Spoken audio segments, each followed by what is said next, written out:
IMF کے کور programme کے بغیر گزارا نہیں ہو سکتا، سیاسی اختلافات بھلا کر قومی مفاد کے لیے مل کر چیلنجز سے لڑنا ہوگا۔ وزیر اعظم کا SIFC ایپیکس کمیٹی اجلاس سے خطاب۔ وزیر اعظم اور وزرائے اعلیٰ کی SIFC ایپیکس کمیٹی اجلاس میں ملاقات، ملک کی خوشحالی کے لیے وفاق اور صوبوں کے درمیان تعاون بڑھانے پر اتفاق۔ افغانستان کا دشمنوں جیسا رویہ برقرار رہا تو بھارت کے ساتھ تجارت کے لیے فراہم راہداری بند کر سکتے ہیں، وزیر دفاع نے طالبان حکومت کو خبردار کر دیا۔ شکیل آفریدی کو پاکستانی عدالت سے سزا سنائی گئی، یہ ملک کا اندرونی معاملہ ہے، امریکہ سے کوئی تعلق نہیں، ترجمان دفتر خارجہ نے واضح کر دیا۔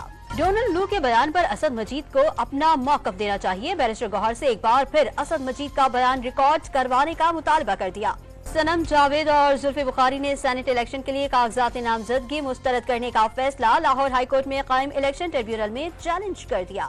دیگر سوشل میڈیا پلیٹ فارمز کھلے ہیں، صرف ایکس کیوں بند ہے؟ پشاور ہائی کورٹ نے ٹویٹر کی بندش پر حکومت اور PTA سے جواب طلب کر لیا۔ سیکیورٹی فورسز کا پنجگور میں خفیہ اطلاعات پر آپریشن، مطلوب دہشت گرد چاکر لیاقت مارا گیا، 2 زخمی، دہشت گرد سے اسلحہ اور گولہ بارود برآمد۔ گوادر میں دہشت گردوں سے لڑتے ہوئے شہید سپاہی عمران علی کو آبائی علاقے کوٹ ڈیجی میں فوجی اعزاز کے ساتھ سپرد خاک کر دیا گیا۔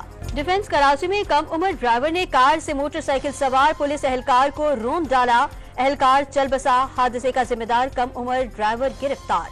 اور پاکستان اسٹاک ایکسچینج میں مندی کے ڈیرے، 314 پوائنٹس کی کمی سے انڈیکس 65,417 پر بند ہوا۔